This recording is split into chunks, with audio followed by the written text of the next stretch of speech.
اعوذ باللہ من الشیطان الرجیم، بسم اللہ الرحمن الرحیم۔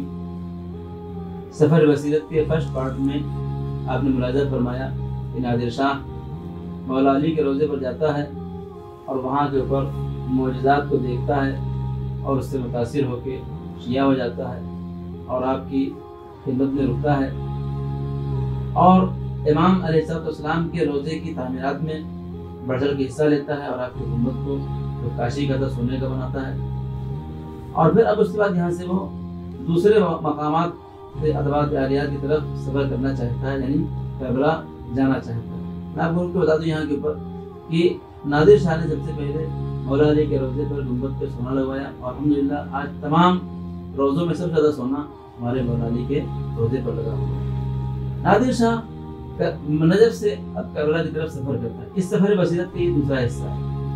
کربلا آتا ہے، امام حسین السلام کے روضے پہ آتا ہے اور جب وہاں جاتا ہے تو جا کے کربلا کی کہانی کو سنتا ہے، لوگوں سے کربلا کے واقعات کو سنتا ہے اور جب واقعات کربلا کو سنتا ہے تو یہ ایک عجیب مجلس تھی، یعنی جہاں کے اوپر نہ ممبر ہے نہ کوئی اہتمام ہے، بس ایک آدمی ہے جو کربلا کے واقعے کو سنا رہا ہے اور نادر شاہ جو بادشاہ ہے وہ کربلا کے واقعے کو سن کر رو رہا ہے۔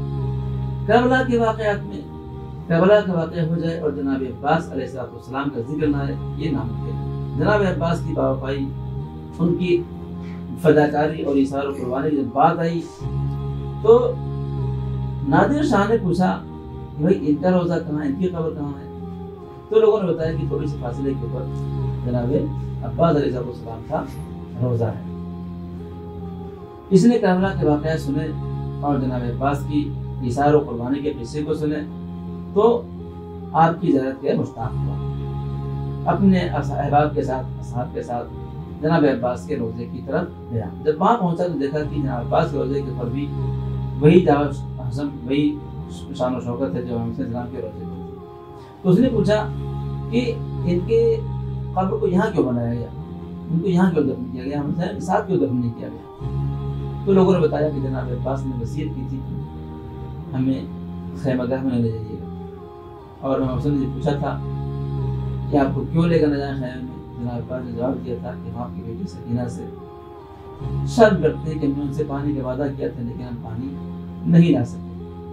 چنانچہ جناب عباس کی وصیت کی بنیاد کے اوپر آپ کے روضے کو یہاں بنایا گیا، آپ کی قبر کو یہاں بنایا گیا اور یہاں بھی لوگوں کی حاجتیں پوری ہوتی ہیں، کرامات ظاہر ہوتے ہیں۔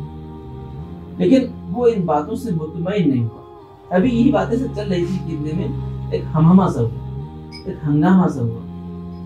کیا دیکھا؟ ایک نوجوان ہے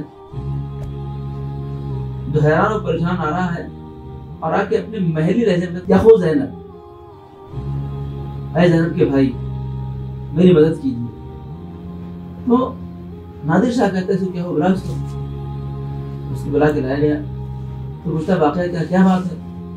تو وہ اپنے محلی زبان میں کہتا ہے کہ بادشاہ سلامت، یہ اپنی بادشاہ پہنتا نہیں ہے، وہ کہتا ہے کہ ہمارے یہاں دستور یہ ہے کہ ہمارے پاس شادیاں ہوتی ہیں تو سب سے پہلے ہم میاں بیوی آتے ہیں اور آ کے جناب عباس علیہ السلام کے ہاں یہ عہد کرتے ہیں کہ ایک دوسرے کے ساتھ خیانت نہیں کریں گے، اگر کوئی خیانت کرتا ہے تو اس کی جزا آپ دیں گے۔ چنانچہ ہماری شادی ہوئی تھی، ہم میاں بیوی آ رہے تھے جناب عباس کے روضے پر اس عہد و پیمان کے لیے، لیکن راستے میں کچھ راہزنوں نے، کچھ ڈاکوؤں نے ہم پر حملہ کر دیا اور ہماری بیوی کو اٹھا کے لے گئے۔ ہم جناب عباس کے پاس آئے ہیں کہ مولا ہماری مدد کیجیے۔ تو نادر شاہ جو کہ بادشاہ تھا اس نے کہا گھبراؤ نہیں، ہم انشاءاللہ رات تک تمہارا مسئلہ حل کر دیں گے، دیکھیں کون ہے کیا کر رہا ہے۔ اس نے بڑی ہی لاپرواہی سے کہا مجھے آپ سے مدد نہیں چاہیے، کیونکہ وہ پہچانتا نہیں تھا، مجھے آپ سے مدد چاہیے، میں اپنے مولا سے مدد لینے کے لیے آیا ہوں۔